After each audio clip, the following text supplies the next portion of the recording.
அனைவருக்கும் வணக்கம். விருச்சிக ராசிக்காரர்களுக்கு மார்ச் மாதம் 16ஆம் தேதி முடிவதற்குள் நிச்சயமாக உங்களுடைய வாழ்வில் இவை நடந்தே தீரும் என்று சொல்லக்கூடிய வகையில் எந்தெந்த விஷயங்கள் அமைந்துள்ளன, எந்தெந்த விஷயங்கள் மிக சிறப்பாக நன்மை தரக்கூடிய வகையாகவும் அதே சமயம் எந்தெந்த விஷயங்கள் நன்மை தர இயலாதவையாகவும் அமைந்துள்ளன என்பதை சற்று விரிவாக பார்க்கலாம் வாங்க. விருச்சிக ராசிக்காரர்களை பொறுத்தவரைக்கும் மிகவும் சாதகமான கிரக அமைப்பாக பார்க்கப்படுவது நிச்சயமாக லாபஸ்தானத்தில் சஞ்சரிக்கக்கூடிய கேது, உச்சம் பெற்றிருக்கக்கூடிய ராசியின் அதிபதியான செவ்வாய், சந்திரன் போன்ற கிரகநிலைகளின் அமைப்பு மிக சாதகமாகவும் நன்மை நிறைந்தவையாகவும் பார்க்கப்படுகிறது. சாதகமற்ற ஒரு அமைப்பாக பார்க்கப்படுவது நிச்சயமாக அர்த்தாஷ்டக சனி மற்றும் அவருடன் இணைந்து சஞ்சரிக்கக்கூடிய சூரியன் போன்ற கிரகநிலைகளின் அமைப்பு சாதகமற்ற ஒரு அமைப்பாக பார்க்கப்படுகிறது. நடுநிலையான பலனாக பெறக்கூடிய வாய்ப்பு குரு, ராகு, சுக்கிரன் போன்ற கிரகநிலைகளின் அமைப்பு காரணமாக நடுநிலையான பலனை பெறுவதற்கான வாய்ப்பு இந்த இடைப்பட்ட காலத்தில் உள்ளது என்பதை தெளிவாக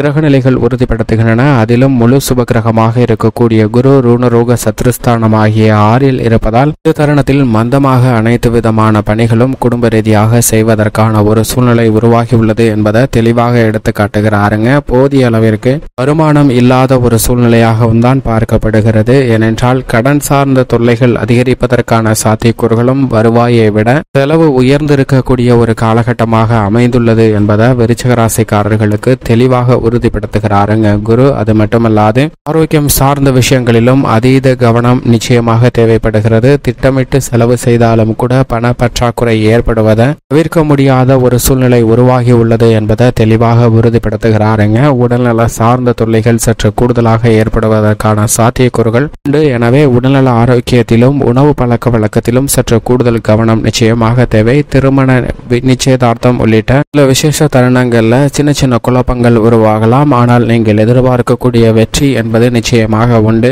இந்த தருணத்தில் மேற்கொள்ளக்கூடிய பயணங்கள் அனைத்தும் விருச்சிக ராசிக்காரர்களுக்கு மாற்றத்தை அள்ளித்தரக்கூடிய ஒன்றாக அமைந்துள்ளது. குருவின் அமைப்பு காரணமாக குடும்பத்தில் ஒற்றுமை பெரிய அளவிற்கு கிடைக்க இயலாத ஒரு தருணமாக தான் பார்க்கப்படுகிறது. ஆனால் அதே சமயம் மிகப்பெரிய அளவில் விரிசலை சந்திக்க வேண்டிய ஒரு சூழ்நிலை இல்லை என்பதையும் தெளிவாக உறுதிப்படுத்துகிறாருங்க. இதையே சனியும் உறுதிப்படுத்தக்கூடிய வகையில் அர்த்தாஷ்டக சனியாக சுகஸ்தானத்தில் வலுவாக ஆட்சி பலம் பெற்று சஞ்சரிக்கிறார். எனவே உங்களது உத்தியோகம் சார்ந்த பணிகள்ல கவனமும் விழிப்புணர்வும் மிக முக்கியமாக தேவைப்படுகிறது. எந்த ஒரு பணியை மேற்கொண்டாலும் அதில் அலைச்சலை சந்திப்பதற்கான சாத்தியக்கூறுகள் உண்டுங்க. எனவே மிகவும் அவசியமாக கவனத்துடன் நடந்து கொள்ள வேண்டிய ஒரு தருணமாக பார்க்கப்படுகிறது. கோபம், பிடிவாத குணம், நியாயமற்ற போட்டிகள் போன்றவற்றை விட்டு கொடுத்தால் உத்தியோக ரீதியான பணிகள்ல நல்லதொரு மாற்றத்தை நிச்சயமாக பெறலாங்க. அர்த்தாஷ்டக சனியின் ஆதிக்கம் நிறைந்திருக்கக்கூடிய இந்த தருணத்தில் சுக்கிரன் அவருடன் சுகஸ்தானத்திற்கு வந்திருப்பது நிச்சயமாக மாறுதலை ஏற்படுத்தக்கூடிய ஒன்றாகவும் உத்தியோக ரீதியாக பல சலுகைகள் கிடைப்பதற்கான வாய்ப்பை விருச்சிக ராசிக்காரர்களுக்கு உறுதிப்படுத்துகின்றன. அதே சமயம் சூரியனும் சுகஸ்தானத்தை விட்டு விலகுவது நிச்சயமாக பல அலைச்சல்கள், சிரமங்கள் விலகுவதற்காக உறுதிப்படுத்தக்கூடிய சிறந்த கிரக மாறுதலாக பார்க்கப்படுகிறது. சூரியன் 14ஆம் தேதிக்கு பிறகு பஞ்சமஸ்தானத்தில் நுழைவதால் அர்த்தாஷ்டக பாதிப்புகள் வெகுவளவில் குறைகிறது. எனவே தொழில் ரீதியாக ஏற்பட்ட பின்னடைவுகள் தற்போதைக்கு சாதகமாக மாறுவதற்கான சூழ்நிலை நிச்சயமாக உருவாகியுள்ளது. ஆனால் அதே சமயம் சற்று சாதகமற்ற ஒரு அமைப்பில் தான் சனி இருக்கிறார். எனவே விழிப்புணர்வுடன் தொழில் வியாபார ரீதியான பணிகளை மேற்கொள்ள வேண்டும். கொடுக்கல் வாங்கல் சார்ந்த விஷயங்களில் அதீத கவனம் இந்த தருணத்தில் தேவை. அரசாங்க சலுகைகள் உள்ளிட்ட சில எதிர்பாராத நன்மைகளை இந்த தருணத்தில் நிச்சயமாக பெறுவதற்கான வாய்ப்பு விருச்சிக ராசிக்காரர்களுக்கு உண்டு என்பதை தெளிவாக உறுதிப்படுத்துகிறாருங்க சூரியன். இந்த தருணத்தில் நீங்கள் முயற்சி செய்யக்கூடிய காரியங்கள் அனைத்திலும் பல்வேறு விதமான காரிய தடைகள் விலகி நீங்கள் எதிர்பார்க்கக்கூடிய நல்ல பல முன்னேற்ற வாய்ப்புகள் மிகவும் சிறப்பாக கிடைக்கக்கூடிய ஒரு தருணமாக அமைந்துள்ளது என்பதில் சந்தேகமே இல்லை. உங்களுடைய தொழில் ரீதியான புதிய முதலீடுகளை மிக பெரிய அளவில் செய்வதில் நிச்சயமாக கவனம் தேவை. சற்று விழிப்புணர்வுடன் செயல்பட வேண்டிய ஒரு தருணமாக தான் பார்க்கப்படுகிறது. கலைத்துறையின் நாயகனாக இருக்கக்கூடிய சுக்கிரன் சுகஸ்தானத்திற்கு வந்திருப்பது நிச்சயமாக அமோகமான வரவேற்கத்தக்க ஒரு அமைப்பாக பார்க்கப்படுகிறது. சுக்கிரன் கடுமையான போட்டிகள், பொறாமைகள் நிறைந்திருந்தாலும் கூட உங்களுக்கான வெற்றியை தேடி தருகிறாருங்க. இந்த தருணத்தில் நீங்கள் செய்யக்கூடிய முயற்சி மிகப்பெரிய அளவில் வெற்றி நிறைந்ததாக அமைவதற்கான சாத்தியக்கூறுகள் உண்டு. சிக்கனமாக செய்த விஷயங்கள் அனைத்தையுமே மிகப்பெரிய அளவில் முன்னேற்றம் நிறைந்தவையாக மாற்றிக்கொள்வதற்கான யோகத்தை ஏற்படுத்துகிறார். கடன் வாங்க வேண்டிய ஒரு சூழ்நிலையை நிச்சயமாக தவிர்த்து விடுகிறார். இது விருச்சிக ராசிக்காரர்களுக்கு நிச்சயம் வரவேற்கத்தக்க ஒரு சிறந்த அமைப்பாக பார்க்கப்படுகிறது. அரசியல் சார்ந்த பணிகளிலும் மிக அனுகூலமான ஒரு அமைப்பில் சுக்கிரன் சஞ்சரிக்கக்கூடிய இந்த தருணம் என்பது அரசியல் நகர்வில் மிக முக்கியமான கட்டத்தை எட்டியிருப்பதால் பல குழப்பங்கள் தவிர்க்கப்பட்டு தெளிவான சிந்தனையுடன் அனைத்து விதமான பணிகளையும் சிறப்பாக கையாளுவதற்கான யோகம் நிச்சயமாக உருவாகக்கூடிய ஒரு சிறந்த தருணமாக அமைகிறது என்பதை தெளிவாகவும் துல்லியமாகவும் உறுதிப்படுத்துகிறாருங்க. லாபஸ்தானத்தில் கேது இருப்பதால் இந்த தருணத்தில் அரசியல் சார்ந்த பணிகள் அனைத்தும் சூட்சமான விஷயங்கள் அனைத்தையும் உங்களுக்கு சாதகமாக மாற்றி கொடுக்கிறார். எனவே பல்வேறு வகையில சந்தித்து வந்த சிரமங்கள் வெகுவளவில் முன்கூட்டியே கணித்து அவற்றை சிறப்பானதாக மாற்றிக்கொள்ளக்கூடிய யோகத்தை நிச்சயமாக கேது லாபஸ்தானத்தில் வெற்றிருப்பதால் கிடைக்கக்கூடிய ஒரு சிறப்பான அம்சமாக பார்க்கப்படுகிறது. பூர்வ புண்ணியஸ்தானத்தில் ராகு இருப்பதால் குடும்ப ரீதியாக ஏற்படக்கூடிய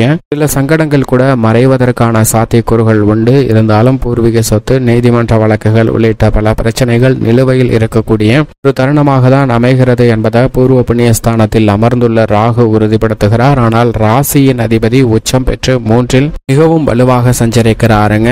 அவர் மிக சிறப்பாக சஞ்சரிப்பது, சுபபலம் பெற்றிருப்பது நிச்சயமாக வரவேற்கத்தக்க ஒரு சிறந்த கிரக அமைப்பாக பார்க்கப்படுகிறது. எனவே விளைச்சலும் வருமானமும் அதீதமாக இருக்கும். பல்வேறு வகையில மனதில் ஏற்படக்கூடிய சோர்வுகள், அசதிகள் நீங்கி கலைத்துறை, அரசியல் மற்றும் விவசாயம் சார்ந்த பணிகளை அதீத ஆர்வத்துடன் மேற்கொள்வதற்கான யோகத்தை உருவாக்கி கொடுக்கிறாருங்க. கால்நடை வளர்ப்பிலும் மிகப்பெரிய அளவில் அபிவிருத்தி காணக்கூடிய ஒரு சிறந்த தருணமாக அமைகிறது. மத்திய மாநில அரசின் சலுகைகளும் விவசாயம் சார்ந்த பணிகளில் நிறைந்து கிடைக்கக்கூடிய ஒரு இனிமையான தருணமாக மாறுகிறது என்பதை ராசியின் அதிபதியான செவ்வாய் உறுதிப்படுத்துகிறார். சந்திரனும் மிக சிறப்பாக தான் இந்த தருணத்தில் சஞ்சரிக்கிறார். சந்திரன் உச்சம் பெறுவது நிச்சயமாக விருச்சிக ராசிக்காரர்களுடைய வாழ்வில் ஏற்படக்கூடிய பல சிரமங்களை விலக்கி நன்மை நிறைந்தவையாகவும் முன்னேற்றம் ஏற்படக்கூடிய வகையில் வெற்றி வாய்ப்பை உங்களுக்கு தேடித்தரக்கூடிய ஒன்றாக அமைகிறது. எனவே மார்ச் 16ஆம் தேதி முடிவதற்குள் தங்களுடைய அனுபவத்தில் அவற்றை உணர்வதற்கான மிக சிறந்த யோகத்தை நிச்சயமாக ஏற்படுத்தி கொடுக்கிறாருங்க சந்திரன். இது விருச்சிக ராசிக்காரர்களுக்கு வரவேற்கத்தக்க ஒரு அமைப்பாக பார்க்கப்படுகிறது. பெண்மணிகளை பொறுத்த வரைக்கும் பெண்மணிகளின் நலனுக்கு பொறுப்பேற்ற குரு சாதகமற்ற 6ஆம் இடத்தில் சஞ்சரித்தாலும் கூட சுக்கிரன் மிக வலுவாக 4ஆம் இடத்திற்கு வருவது நிச்சயமாக பெண்மணிகள் எதிர்பார்க்கக்கூடிய நல்ல வரன் உள்ளிட்ட பல சுப நிகழ்வுகள் மிக சிறப்பாக கிடைப்பதற்கான யோகம் மிகவும் அபரிவிதமாக உண்டு. ஆனால் அதே சமயம் குடும்பம் சார்ந்த பணிகளிலும் சரி, சின்ன சின்ன விஷயமாக இருந்தாலும் அலைந்து திரிந்து முடிக்க வேண்டிய ஒரு சூழ்நிலை, அலுவலக ரீதியாக மறைமுகமான தொல்லைகள் போன்றவற்றை சந்திப்பதற்கான சாத்தியக்கூறுகள் மிகவும் அதீதமாக உள்ளது. எனவே இந்த தருணத்தில் பெண்மணிகளை பொறுத்தவரைக்கும் சற்று கூடுதல் கவனத்துடன் இருக்க வேண்டிய ஒரு தருணமாக பார்க்கப்படுகிறது என்பதை தெளிவாக உறுதிப்படுத்துகிறாருங்க குரு. ஆனால் சுக்கிரனுடைய மாறுதல் நிச்சயமாக நல்ல பல முன்னேற்றத்தை உருவாக்கி கொடுக்கக்கூடிய ஒரு அமைப்பாக பார்க்கப்படுகிறது. இந்த தருணத்தில் ஏற்படக்கூடிய சிரமங்களை தவிர்த்து நன்மை நிறைந்தவையாக மாற்றிக்கொள்ள வேண்டும் என்றால் நிச்சயமாக விருச்சிக ராசிக்காரர்கள் வாரத்தில் ஏதேனும் ஒரு நாள் விரதம் இருந்து அருகாமையில் உள்ள நவகிரக சன்னதி சென்று தீபமேற்றி வழிபாடு செய்யுங்கள். நிறைந்த நன்மையும் முன்னேற்றமும் தங்களுடைய வாழ்வில் இனிதாக கிடைக்கும்.